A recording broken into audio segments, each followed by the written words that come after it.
மாணவர்கள் எவரும் போதைக்கு அடிமையாகாதீர்கள். அடிமையானவர்கள் மீண்டதாக சரித்திரமில்லை. எனவே உங்களையும் சமூகத்தையும் பாதுகாத்துக் கொள்ளுங்கள். உங்கள் நலன் கருதி கல்வி டிவி. அனைத்து மாணவர்களுக்கும் காலை வணக்கங்கள். நாங்கள் தரம் 11ஆம் ஆண்டு பகுதியினுடைய வரிசையிலே இறுதியாக நான் இலட்சியமும் சமநோக்கும் என்று சொல்லப்படுகின்ற கட்டுரை பகுதியை ஆதாரமாக வைத்து அந்த கட்டுரை பகுதியினுடைய முற்பக்கத்திலே வார சில விடயங்களை பற்றி இறுதி வகுப்பில் நான் படிப்பித்திருக்கின்றேன்.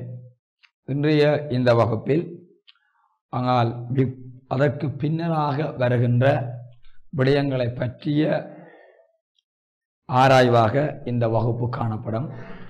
இலட்சியம் சமநோக்கும் என்ற கட்டுரை பகுதியில் கட்டுரையின் ஆரம்பத்தில் புலவர் மணி ஏன்னா பெரியதம்பி பிள்ளைவர் சொல்லுகின்றார், இலட்சியம் என்றால் என்ன என குறிப்பிடப்படுகிற அதே வேளை ஒவ்வொரு மனிதனுடைய வாழ்க்கையிலும் உயர்வான இலட்சியத்தன்மைகள் காணப்பட வேண்டும். அவ்வாறு உயர்வான இலட்சியத்தன்மைகள் காணப்படுகின்ற பொழுதுதான் அந்த மனிதனுடைய வாழ்க்கையானது ஒரு மேம்பாடான ஒரு நிலையினை அடையும். அதாவது மக்கள் உலகம் இனிது நடைபெறுவதற்கும் மக்கள் உயர் நலமுறுவதற்கும் பிரதான கருவியாக வருவது என்னவாயிருக்கும் என்றால் இலட்சியம். இந்த இலட்சியமானது பழமையும் புதுமையும் பெற்று நிலைபெறடைந்து திகழ்கின்றது. எமது முன்னோர்களும் இலட்சியத்தினால ஈடேறுகிறார்கள், எமது பின்னோர்களும் அந்த இலட்சியத்தினால ஈடேறுவார்கள் என்பதில் எந்த விதமான ஐயப்பாடுகளும் அல்லது சந்தேகங்களும் இல்லை என்று சொல்லப்படுகிறது. ஒவ்வொரு தனி மனிதனிடத்தும் உயர்வான இலட்சியம் ஒன்று என்ன செய்யணும் காணப்பட வேண்டும். பல்வேறு இயல்பமைந்த இலட்சியங்களை தத்தம் இயல்புக்கிணங்க கடைப்பிடித்து ஒழுகும் அல்லது ஒழுகம் உட்படும் தனி மனிதர்கள் அந்த இலட்சியம் சிறப்பான ஒரு இடத்தை அடைகின்றது. ஒவ்வொரு தனி மனிதனும் என்ன செய்யண்டால் ஒவ்வொரு சிறப்பான இலட்சியத்தை என்ன செய்யும் என்றால் அதாவது பின்பற்றி கொள்ள வேண்டும். சமூகத்தில் உள்ள பலர் தத்தம் இயல்புக்கேற்ப லட்சியங்கள் கடைப்பிடித்து ஒழுகுவதாலோ அல்லது ஒழுகம் உட்படுவதால் தான் இந்த உலகு இனிமை தருவதாக குறிப்பிடப்படுகிறது. இலட்சியம் இல்லை என்றால் இந்த உலக வாழ்க்கை என்னத்தை தராதென்றால் இனிமை தராது என்று குறிப்பிடப்படுகிறது. அதாவது இலட்சியம் இல்லை என்றால் இந்த உலக வாழ்க்கை இனிமை தராது என்று குறிப்பிடப்படுகின்றது. இந்த விடயங்களை பற்றி போன வகுப்பில் நான் என்ன செய்கிறேன் இறுதியாக இதை பற்றிய விடயங்களை நான் குறிப்பிட்டிருக்கின்றேன். இன்றைய இந்த வகுப்பில் நாங்கள் எதில் இருந்து பார்க்கிறோம் என்றால் அந்த இத்தகைய லட்சியங்களிலே சமநோக்கம் படைத்தவர்களாக நாங்கள் என்ன செய்யணும் என்றால் வாழ வேண்டும். இத்தகைய இலட்சியங்களில் நாங்கள் சமநோக்கம் படைத்தவர்களாக நாங்கள் என்ன செய்யணும் என்றால் வாழுதல் வேண்டும். ஏனென்றால் எல்லா இலட்சியங்களும் எல்லாரிடத்தும் ஒருங்கி அமைவனல்ல. அதாவது இத்தகைய இலட்சியங்களிலே நாம் சமநோக்கம் படைத்தவர்களாக வாழ வேண்டும். ஏனெனில் எல்லா இலட்சியங்களும் எல்லாரிடத்தும் ஒருங்கி அமைவனல்ல. அதாவது எல்லா இலட்சியங்களும் எல்லாரிடத்திலேயும் ஒருங்கி என்ற ஒன்றாக அமைவதில்லை. ஒவ்வொரு தனி மனிதன் தன்மைக்கேற்பவும் அவங்கள்ட்ட இருக்கின்ற இயல்புகளுக்கு ஏற்பவும் இந்த இலட்சியங்கள் என்ன செய்யறா பல்வேறுபட்ட வகைப்பாடாக காணப்படும். ஒரு மனிதனும் என்ன செய்யறா தங்களுடைய அறிவுக்கும் தங்களுடைய இலட்சியத்தினுடைய அந்த தன்மைக்கு ஏற்பவும் அவர்கள் என்ன செய்யறா அவர்களுடைய இலட்சிய கொள்கைகள் அல்லது கோட்பாடுகள் என்ன செய்யும் என்றால் மாற்றமடையும். அதான் சொல்லப்படுது எல்லா இலட்சியங்களும் எல்லாரிடத்தும் ஒருங்கி அமைவனல்ல. இலட்சியவாதிகள் தாமும் ஈடேறி என்ன செய்யறா ஈடேறி பிறரையும் ஈடேற்றும் தனித்தன்மை வாய்ந்தவர்கள். அதாவது பிறரையும் ஈடேற்றுகின்ற அந்த தனித்தன்மை வாய்ந்தவர்கள். லட்சியங்களுள்ளே நாம் ஒருமைப்பாட்டினை காண வேண்டும். லட்சியங்கள்ல நாங்கள் என்னத்தை காண வேண்டும் என்றால் மிகவும் ஒரு ஒருமைப்பாட்டினை நாங்கள் காண வேணும். லட்சியவாதிகளும் நாம் ஒருமைப்பாட்டினை காண வேண்டும். லட்சியவாதிகளுக்குள்ளேயும் நாம் ஒருமைப்பாட்டினை காண வேண்டும். அப்போ இத்தகைய லட்சியங்கள்ல இது நிறைந்தது அது குறைந்தது என்ற அந்த உயர்வு தாழ்வு கற்பித்தல் தகாது. லட்சியவாதிகளிலும் அவர் சிறந்தவர் இவர் குறைந்தவர் என்று உயர்வு தாழ்வு கற்பித்தல் தகாது. லட்சியவாதிகளையும் அவர் சிறந்தவர் இவர் குறைந்தவர் என்ற உயர்வு தாழ்வு கற்பித்தலை தகாது. இவ்வாறு உயர்வு தாழ்வு கற்பிப்போர் சமூகத்தினுடைய அடிப்படை அமைப்பினை நிலைகுலைய செய்வராக. இவ்வாறு உயர்வு தாழ்வு கற்பிக்கின்ற ஆக்கள் சமூகத்தினுடைய அந்த அடிப்படை அமைப்பினை நிலைகுலைய செய்வர்களாக இருப்பார்கள். லட்சியங்களில் இது நிறைந்தது அது குறைந்தது என உயர்வு தாழ்வு கற்பித்தல் தகாது. லட்சியவாதிகளையும் அவர் சிறந்தவர் இவர் குறைந்தவர் என உயர்வு தாழ்வு கற்பித்தல் தகாது. இவ்வாறு உயர்வு தாழ்வு கற்பிக்கின்ற ஆக்கள் அந்த சமூகத்தினுடைய அடிப்படை அமைப்பினை நிலைகுலைய செய்வராக இருப்பார்கள். அடுத்தது முக்கியமான ஒரு விடயம் பிறப்பது, இந்த கட்டுரை பகுதியிலே தமிழ்ல இருக்கின்ற சிறந்த இலக்கியங்களை ஆதாரமாக கொண்டு கட்டுரை ஆசிரியர் அந்த இலக்கியங்களில் எவ்வாறு இலட்சிய தன்மைகள் இருக்கின்றது, அந்த இலக்கியங்களை ஆதாரமாக கொண்டு இலட்சியவாதிகள் யார் யார் இருக்கின்றார்கள், அவர்களை பற்றிய சில முழுமையான விளக்கத்தையும் இந்த கட்டுரை பகுதியில் கூறுவதற்கு ஆசிரியர் என்ன செய்தார் முற்படுகின்றார். அதாவது இலக்கியம் என்றால் என்னவாயிருக்கும் என்றால் காலத்தினை பிரதிபலித்து காட்டுகின்ற கால கண்ணாடி. அதாவது இலக்கியம் என்றால் காலத்தினை பிரதிபலித்து காட்டுகின்ற கால கண்ணாடி என்னென்று சொல்லப்படும் என்றால் இலக்கியம் என்று சொல்லப்படும். அதாவது இது ஒவ்வொரு காலகட்டத்திலேயும் பல்வேறுபட்ட இலக்கியங்கள் என்ன செய்யலாம் என்றால் தோன்றலாம்.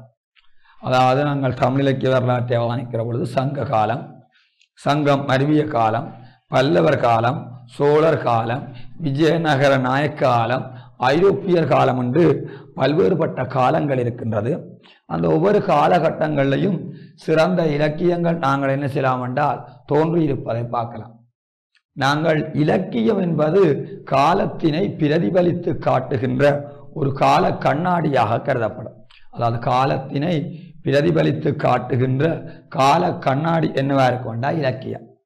ஏனென்றால் ஒவ்வொரு காலகட்டத்திலையும் வாழ்ந்த மக்களினுடைய பண்பாடுகள், அவர்களுடைய பழக்க வழக்கங்கள், அவர்களுடைய இயல்பு தன்மைகள் என்பன அந்த தோன்றிய இலக்கியங்கள் ஊடாக வெளிப்படுத்தப்படுவதை நாங்கள் அவதானிக்கலாம்.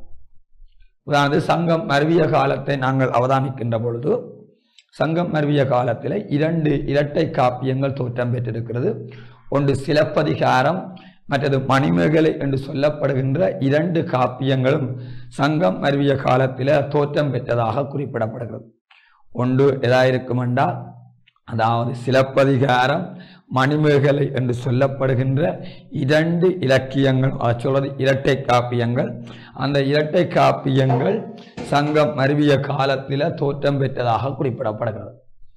அவை சிலப்பதிகாரம் என்பது அதாவது இளங்கோ அடிகளால் எழுதப்பட்ட அதே வேளை மணிமேகலை என்பது சித்தலை சாத்தனார் என்று சொல்லப்படுகின்ற அந்த புலவரால் பாடப்பட்டதாக இலக்கிய வரலாற்று குறிப்புகள் குறிப்பிடப்படுகின்றன.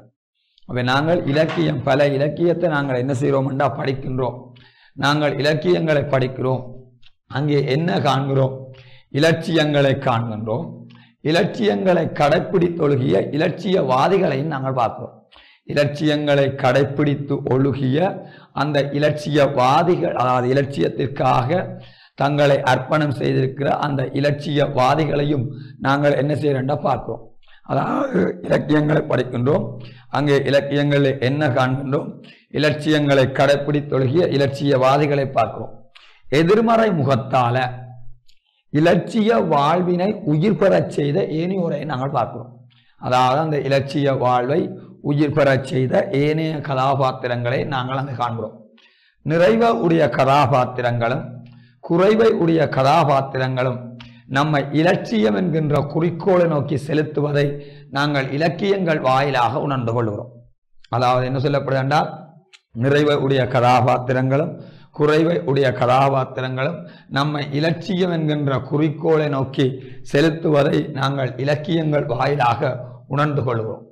இந்த உணர்ச்சி நம்முடைய பிறவாத போது, இவ்வாறான அந்த உணர்ச்சிகள் நம்முடைய பிறவாத போது நாம் இலக்கியங்கொண்டு இடர்படுவோமே அன்றி, அந்த இலக்கியத்தை கொண்டு நாங்கள் இடர்படுவோமே அன்றி இன்பம் காண்பதில்லை. அதை நினைச்சு இடர்படுவோம் வழிய அதனால நாங்கள் இன்பத்தை காண்பதில்லை.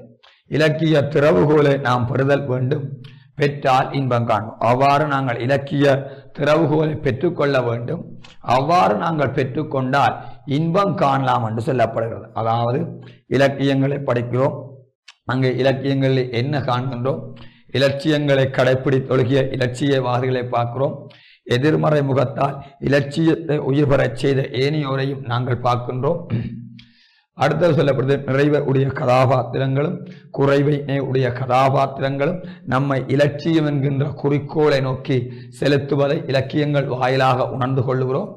இந்த உணர்ச்சி நம்முடைய புறவாத போது நாம் இலக்கியம் கொண்டு இடர்படுவோமே அன்றி இன்பம் காண்பதில்லை. இலக்கிய திறவுகோலை நாம் பெறுதல் வேண்டும், பெற்றால் இன்பம் காண்போம். நாங்கள் இலக்கிய திறவுகோலை பெற்றுக்கொள்ள வேண்டும், அவ்வாறு பெற்றுக்கொண்டால் நாங்கள் இங்கே இன்பம் காணலாம். முதலாவது சொல்லப்படுது கட்டுரை ஆசிரியர் சிலப்பதிகாரத்தை வச்சு சொல்லுகிறார். சிலப்பதிகாரம் என்பது அதாவது சங்கம் மருவிய காலத்தில் தோன்றிய ஒரு இரட்டை காப்பியங்களில் ஒன்றாக வருகிறது. அந்த சிலப்பதிகாரத்தினுடைய ஆசிரியர் இளங்கோ அடிகள் என்று சொல்லப்படுகிறது. சிலப்பதிகாரத்தில் பார்த்தீங்கன்னா கோவலன், கண்ணகி, அதே மாதிரி பாண்டியன் நெடுஞ்செழியன், பாண்டிமாதேவி போன்ற பிரதான கதாபாத்திரங்கள் இடம்பெறுகின்றது. இது சமண மதத்தினுடைய மேன்மையை குறிப்பிடுகின்றது. சிலப்பதிகாரமானது 3 பெரும் காண்டங்களையும் 30 காதைகளையும் கொண்டது. புகார் காண்டம், மதுரை காண்டம், வஞ்சி காண்டம் என்று சொல்லப்படுகின்ற 3 பெரும் காண்டங்களையும் 30 காதைகளையும் கொண்ட ஒரு சிறந்த இலக்கியமாக இருக்குது. சிலப்பதிகாரத்தில் 3 பெரும் உண்மைகள் உலகுக்கு உணர்த்தப்படுகின்றன. ஒன்று, அறம் தவறிய அரசனை அறமன் கூற்றுவனாக கொல்லும், அறம் தவறிய அரசனை அறம் கூற்றுவனாக கொள்ளும். 2வது, கற்பினை உடைய மகளிரை உயர்ந்தோர் ஏற்றுவர். அடுத்தது, ஊழ்வினை வந்து உறுத்தும் என்று சொல்லப்படுகின்ற 3 பெரும் உண்மைகளும் சிலப்பதிகாரத்தில் உணர்த்தப்படுவதாக இருக்குது. ஒன்று, அறம் தவறிய அரசனை அறம் கூற்றுவனாக வந்து கொள்ளும். அடுத்தது, உரைசால் பத்தினியை உயர்ந்தோர் ஏற்றுவர், அதான் கற்பினை உடைய மகளிரை உயர்ந்தோர் ஏற்றுவர்.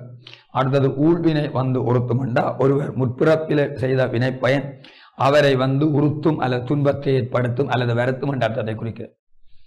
அவை இப்படி பார்க்க சிலப்பதிகாரத்தில் பாண்டியன் வாரான், பாண்டியன் நெடுஞ்செழியன், பாண்டியன் நெடுஞ்செழியன் என்ற மனைவிக்கு பேர் பாண்டிமாதேவி என்று சொல்லலாம் அல்லது கோப்பெரும் தேவி என்று சொல்லலாம்.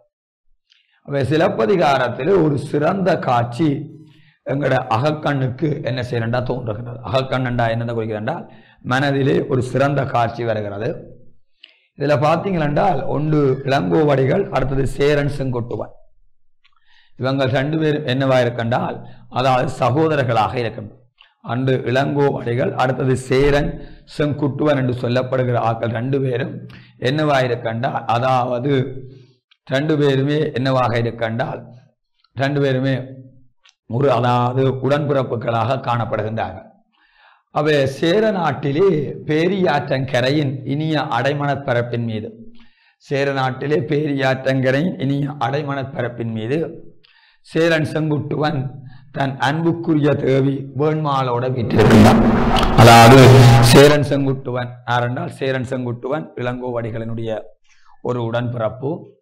அந்த சேரன் செங்குட்டுவன் தன்னுடைய அன்புக்குரிய தேவி என்றால் தன்னுடைய மனைவியைத்தான் குறிக்குது. அவளை சேரமா தேவி என்றும் சொல்லலாம் அல்லது வேண்மாள் என்றும் குறிப்பிடலாம். சேரன் செங்குட்டுவன் தன் அன்புக்குரிய தேவி வேண்மாளோடு வீட்டிருக்கிறார். இளங்கோவடிகளும் சீத்தலை சாத்தனாரும் பக்கத்துடன் இருக்கிறார்கள். இளங்கோவடிகள் யாரென்றால் சிலப்பதிகாரத்தினுடைய ஆசிரியர் இளங்கோவடிகள், சீத்தலை சாத்தனார் மணிமேகலை என்று சொல்லப்படுகின்ற அந்த இலக்கியத்தினுடைய ஆசிரியர் சீத்தலை சாத்தனார். 2 பேரும் பக்கத்து உடன் இருக்கிறார்கள். கண்ணகி தேவி விண்ணகம் பூந்த செய்தியையும் பாண்டிமாதேவி உயிர் துறந்த செய்தியையும் செங்குட்டுவன் கேள்வியுற்று சிந்தனையில் ஆகின்றான். அதாவது கண்ணகி தேவி விண்ணகம் புகுந்த செய்தியையும் பாண்டிமாதேவி உயர் துறந்த செய்தியையும் செங்குட்டுவன் கேள்வியுற்று சிந்தனையில் ஆகிறான். பின்னர் தன் தேவியை நோக்கி ஈதொன்று வினாவுகின்றான். அதாவது ஒரு கேள்வி ஒன்றை கேட்கின்றான். உயிருடன் சென்ற ஒரு மகள் தன்னினும் செயிருடன் வந்த சேயிலை தன்னினும் தன்னுதல் வியக்கும் நலத்தோரியா, இதுதான் கேட்கப்பட்ட கேள்வி. அதாவது உயிருடன் சென்ற ஒரு மகள் தன்னினும் செய்யுடன் வந்த விச்சேயிலை தன்னினும் தன்னுதல் வியக்கும் நிலத்தோரிய. அதாவது உயிருடன் சென்றவள் ஆராயிருக்கும் என்றால், உயிருடன் சென்ற ஒரு மகள் ஆராயிருக்கும் என்றால் பாண்டிமாதேவி. செயிர் என்பதின் அர்த்தம் என்னென்றால் கோபத்தோடு கையிலே ஒற்றை சிலம்பை ஏந்தி அந்த பாண்டியனுடைய அவைக்கு சென்றவளாகிய கண்ணகி தேவி ஆகிய இந்த இரண்டு பேரிலும், அதாவது நுதல் என்பதனுடைய அர்த்தம் பிள்ளைகள், நுதல் என்பது நெற்றி என்பதை குறிக்கிறது. நெற்றியினை உடைய உலகத்தவர் வியக்கும், அதாவது சிறந்த நெற்றியினை உடையவர்கள் யார், உலகத்தவர்கள் வியக்கின்ற சிறந்த நன்மையை உடையவர் யார் என்ற ஒரு கேள்வி கேட்கப்பட்டிருக்கு. அதாவது உயிருடன் சென்ற ஒரு மகள் தன்னினும் செய்யுடன் வந்த விச்சேயிலை தன்னினும் தன்னுதல் வியக்கும் நிலத்தோர் யார் என்பது மன்னவனுடைய வினாவாகும். மன்னவன் என்பது சேரன் செங்குட்டுவன் தன்னுடைய அன்புக்குரிய தேவி வேண்மாளை நோக்கி கேட்ட கேள்வியாக இருக்குது. அதாவது உயிருடன் சென்ற ஒரு மகளாகிய பாண்டிமாதேவியா, கோபத்தோட கையிலே ஒற்றை சிலம்பி ஏந்தி சென்றவளாகிய கண்ணகி தேவியா ஆகிய இருவரிலும், அதாவது உலகத்தவர் வியக்கின்ற சிறந்த நன்மையை உடையவர் யார் என்பது மன்னவனுடைய வினாவாகும். பாண்டிமாதேவி கண்ணகி தேவி ஆகிய இவ்விருவரிலும் மிகச்சிறந்தவர் யார் என்பது வினாவினுடைய பொருளாகும். இந்த பாடலுடைய அர்த்தம், இந்த கேள்விக்குரிய விடயம் என்னவா கொண்டால், உயிருடன் சென்ற ஒரு மகளாகிய பாண்டிமாதேவியா, மிக்க கோபத்தோடு கையிலே ஒற்றை அணிகலனை சேர்ந்து சென்றவளாகிய கண்ணகி தேவியா ஆகிய அந்த இரண்டு பேரிலும் உலகத்தவர் வியக்கின்ற அந்த சிறந்த நன்மையை உடையவர் யார் என்பது மன்னவனுடைய வினாவாகும். பாண்டிமாதேவி கண்ணகி தேவி ஆகிய இருவரிலும் மிகச்சிறந்தவர் யார் என்பது வினாவின் பொருள். இதற்கு சேரமாதேவி கூறிய விடைத்திறன் இலக்கிய ரசிகர்களுக்கு சிறந்ததோர் இலக்கிய திறவுகோலாக அமைகிறது. அவள் சொன்ன விடை என்னென்றால் அத்திரம் நிற்க. இதுதான் இந்த முக்கியமான விடயம். அத்திரம் நிற்க வேண்டா என்னென்றால், அந்த இரண்டு பெருமாதரும், ஒன்று பாண்டிமாதேவி மற்றது கண்ணகி தேவி ஆகிய இரண்டு பெருமாதரும் தத்தம் வழியில நிற்பதாக என்று குறிப்பிடப்படுகிறது. அதாவது அந்த பாண்டிமாதேவியும் கண்ணகி தேவி என்று சொல்ற ரெண்டு பேரும் தத்தம் வழியில் நிற்பதாக என்பது தேவி கூறிய விடையாகும். தேவி என்பது யாரை குறிக்கிறதா, அதாவது அந்த சேரமா தேவி அல்லது வேண்மாள் கூறிய விடை. தேவி கூறிய விடை என்னென்றா அத்திரம் நிற்க, அந்த இரண்டு பெருமாதரும் தத்தம் வழியில் நிற்பதாக. இப்பெருமகளிரிலும் மிகச்சிறந்தவர் யார் என்று கூற வேண்டாம். இந்த இரண்டு பெருமகளிரிலும் மிகச்சிறந்தவர் யார் என்று கூற வேண்டாம். பாண்டிமாதேவி பெரும் திருவுருக கண்ணகி தேவியை கொண்டாட வேண்டும் என்பது விடையின் பொருளாகும். கண்ணகி தேவியை கொண்டாட வேண்டும் என்பது விடையின் பொருளாகும். சமூக வாழ்விலே பாண்டிமாதேவி போன்ற மகளிரும் வேண்டும், கண்ணகி தேவி அன்ன பத்தினி தெய்வம் வேண்டும் என்பதை உணர்வது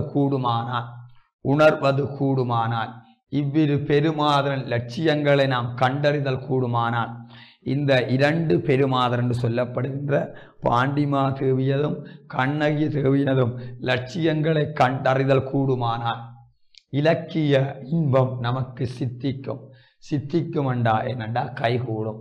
சித்திக்கும் அண்டா அதனுடைய அர்த்தம் என்ன கொண்டா கைகூடும். ரெண்டு பேருமே பெண்களாக இருக்கிறார்கள். அந்த ரெண்டு பெண்களிடத்தும் உயர்வான இலட்சிய தன்மைகள் இருக்கின்றது. அவ்வாறு உயர்வான இலட்சியங்களை நாங்கள் கண்டறிதல் கூடுமானால் எங்களுக்கு இலக்கிய இன்பம் நமக்கு சித்திக்கும். இலட்சிய வாழ்வு நமக்கு கைகூடும். இலட்சிய வாழ்வு எங்களுக்கு வந்து கைகூடும். இலட்சியங்களிலும் இலட்சியவாதிகளிலும் நாம் சமநோக்கம் பெற்று வாழலாம். இலட்சியங்களிலும் அந்த இலட்சியவாதிகளிலும் நாம் சமநோக்கம் பெற்று வாழலாம்.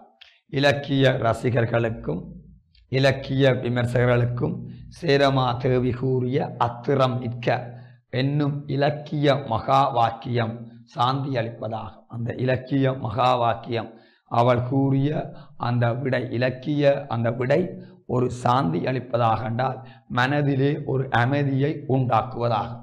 கண்ணகியா சீதையா, கண்ணகி சிறந்தவளா சீதை சிறந்தவளா, கம்பரா பாரதியா வள்ளுவரா, யார் சிறந்தவர் என்றது போன்ற வினாக்களிலிருந்து நாம் விடுதலை பெறுவதற்கு இந்த வாக்கியம் எங்களுக்கு ஒரு வழியை ஏற்படுத்துவதாக, இவ்வழியால் வாழ்வு சிறப்பதாக, இந்த வழியால எங்களுடைய வாழ்வு சிறப்பதாக என்று குறிப்பிடப்படுகிறது. அதாவது உயிருடன் சென்ற ஒரு மகள் தன்னினும் செய்யுடன் வந்த விச்செயலை தன்னினும் தன்னுதல் வியக்கும் நிலத்தோரியா.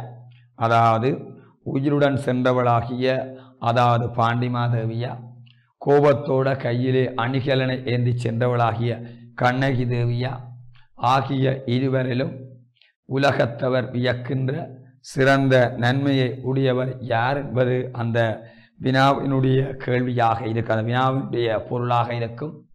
அதனால இந்த ரெண்டு பேர்ல யார் சிறந்தவர் என்று சேரன் செங்குட்டுவன் தன்னுடைய மனைவியாகிய வேண்மாளை நோக்கி கேட்டிருக்கிறார். அந்த கேள்விக்கு வேண்மாள் அளித்த பதில், அதாவது அத்திரம் நிற்க அந்த இரண்டு பெரு மாதரும் தத்தம் வழியில் நிற்பதாக என்று குறிப்பிடப்படுகிறது. ஏனென்றால் கண்ணகி தேவியும் தன்னுடைய வழியில இலட்சியத்தில் நின்றிருக்கிறாள், பாண்டிமாதேவியும் தன்னுடைய இலட்சியத்தின் வழி நின்றிருக்கிறார்கள். அந்த இரண்டு பெரு மாதரும் தத்தம் வழியில் நிற்பதாக என்று குறிப்பிடப்பட்டிருக்கிறது. அதை விட்டுட்டு கண்ணகி தேவியை உயர்வுபடுத்தியோ பாண்டிமாதேவியை தாழ்வுபடுத்தியோ அல்லது பாண்டிமாதேவியை உயர்வுபடுத்தியோ கண்ணகி தேவியை தாழ்வுபடுத்தியோ அங்கே என்ன செய்யண்டா விடை கூறப்படவில்லை. அத்திரம் நிற்க வேண்டால் அந்த இரண்டு பெரு மாதரும் தத்தம் வழியில் நிற்பதாக என்று ஒரு சிறந்த ஒரு விடையினை வேண்மாள் என்ன செய்திருக்கிறார் என்றால் வழங்கி இருப்பதை நாங்கள் அவதானித்துக் கொள்ள முடியும். சரிதானே? இது இந்த பாடத்தினுடைய ஆரம்பத்தில் வருகிற ஒரு விடயமாக காணப்படும். அந்த வகையில் பார்க்கிற பொழுது சேரமாதேவி கூறிய அந்த அத்திரம் நிற்க என்று சொல்லப்படுகின்ற அந்த விடை ஒரு சிறந்த ஒரு விடையாக இருக்கு. ஏனென்றால் அந்த இரண்டு பெருமாதரும் தத்தம் வழியில நிற்பதாக என்று குறிப்பிடப்பட்டது. அந்த இரண்டு பெருமாதரும் தத்தம் வழியில் இரண்டு பெருமாதர் என்பது யாரை குறிக்கின்றால் ஒன்று பாண்டிமாதேவியை குறிக்குது, மற்ற கண்ணகி தேவியை குறிக்குது. அந்த இரண்டு பேரும் தமக்குரிய வழியில நிற்பதாக என்று சொல்லப்படுகிற ஒரு விடை என்ன செய்யண்டா அந்த வேண்மாளால கொடுக்கப்பட்டதாக இருக்கு. அவை கேட்ட கேள்வி என்னென்று தெரிய வேணும். அந்த கேள்வியை கேட்டது சேரன் செங்குட்டுவன். யாரை பார்த்து கேட்டா தன்னுடைய மனைவியாகிய வேண்மாளை நோக்கி கேட்டது. அந்த வேண்மாள் அதற்கு கூறிய பதில் அத்திரம் நிற்க என்று சொல்லப்படுகிற ஒரு பதிலை வழங்கி இருக்குது. அத்திரம் நிற்க வேண்டால் அந்த இரண்டு பெருமாதரும் தத்தம் வழியில் நிற்பதாக என்று சொல்லப்படுகின்ற ஒரு விடை என்ன செய்யறா அதில் வழங்கப்பட்டு உள்ளது. இது இந்த பாடத்தினுடைய ஆரம்பத்தில் சிலப்பதிகாரத்தில் வருகின்ற ஒரு சிறந்த அகக்காட்சியாக குறிப்பிடப்படுகிற விடயம். அதாவது சேர நாட்டிலே பேரி ஆற்றங்கரையின் இனிய அடைமணற்பின் மீது சேரன் செங்குட்டுவன் தன் அன்புக்குரிய தேவி வேண்மாளோட வீட்டிருக்கின்றான். அப்படி வீட்டிருக்கிற சமயத்தில் கண்ணகி தேவி விண்ணகம் புகுந்த செய்தியையும் பாண்டிமாதேவி உயிர் துறந்த செய்தியையும் கேள்வியுற்று சிறிது சிந்தனையில் ஆழ்ந்து போட்டு அந்த சேரன் செங்குட்டுவன் தன்னுடைய அன்புக்குரிய தேவியை நோக்கி ஒரு கேள்வியை கேட்கிறான். உயிருடன் சென்ற ஒரு மகள் தன்னினும் செய்யுடன் வந்த விச்செயலை தன்னினும் தன்னுதல் வியக்கும் நிலத்தோர் யார் என்ற ஒரு கேள்வியை கேட்டிருக்கான். அதற்கு சேரமாதேவி கூறிய விடைதான் இலக்கிய ரசிகர்களுக்கும் இலக்கிய விமர்சகர்களுக்கும் சிறந்ததோர் இலக்கிய திறவுகோலாக அமைகிறது. அத்திரம் நிற்க அந்த இரண்டு பெருமாதரும் தத்தம் வழியில் நிற்பதாக என்று சொல்லப்படுகின்ற ஒரு சிறந்த பதிலை சேரமாதேவி அல்லது வேண்மாள் வழங்கியுள்ளார். அடுத்தொரு விடயம் சொல்லப்படுகிறது. மக்கள் ஒவ்வொரு ஆக்கள், அதாவது மக்கள் வாழ்வில் ஒவ்வொருவருக்குமே ஒவ்வொரு விதமான இலட்சியம் காணப்பட வேண்டும். மக்களினுடைய இந்த புனிதமான வாழ்க்கையில, அதாவது அவர்கள் வாழுகின்ற அந்த வாழ்க்கை காலத்தில் அவர்கள்ட்ட ஒரு சிறந்த ஒரு இலட்சியமானது இயைதல் வேண்டுமென்றால் அவர்களுடைய வாழ்க்கைக்கு பொருந்துகின்ற தன்மை உடையதாக காணப்பட வேண்டும். இலட்சியம் இல்லாத மனிதன் மனிதன் அல்ல. இலட்சியம் இல்லாத வாழ்வு ஒரு வாழ்வன்று. இலட்சியம் இல்லாத மனிதன் மனிதன் அல்ல. இலட்சியம் இல்லாத வாழ்வு ஒரு வாழ்வன்று. இலட்சியம் இல்லாதை இலக்கியம் என வாதிப்பதும் மரவன்று. அதாவது இலட்சியம் இல்லாததை இலக்கியம் என வாதிப்பதும் மரவன்று. இலட்சியத்திற்காக உயிர் வாழ வேண்டும். உயிர் வாழ்வதற்காக இலட்சியத்தை கைவிடுதல் ஈமம் சேர் மாலை போல இழிந்திடப்பட்ட சேர். ஈமம் சேர் மாலை என்றா என்னத்தை குறிக்கிறது என்றால் பிணத்துக்கு போடப்படுகின்ற மாலையைத்தான் சொல்றது. ஈமம் என்றா பிணம் என்ற அர்த்தத்தை குறிக்கிறது. ஈமம் சேர் மாலை என்றா பிள்ளைகள் பிணத்துக்கு போடப்படுகின்ற மாலை போல உயிர் வாழ்வதற்காக இலட்சியத்தை கைவிடுதல். அதாவது ஈமம் சேர் மாலை போலண்டா பிணத்துக்கு போடப்படுகின்ற அந்த மாலையை போல மிகவும் இழிவான ஒரு இழிந்திடப்பட்ட செயலாகும் என்று குறிப்பிடப்படுது. மக்கள் வாழ்வில் ஒவ்வொருவருக்கும் ஒவ்வொரு இலட்சியமேனும் இயதல் வேண்டும். இலட்சியம் இல்லாத மனிதன் மனிதன் அல்ல. இலட்சியம் இல்லாத வாழ்வு ஒரு வாழ்வன்று. இலட்சியம் இல்லாத இலக்கியம் என வாதிப்பது மரவன்று. இலட்சியத்திற்காக உயிர் வாழ வேண்டும். உயிர் வாழ்வதற்காக இலட்சியத்தை கைவிட்டு கொள்ளுதல். ஈமம் சேர் மாலை போல இழிந்திடப்பட்டே சேர்.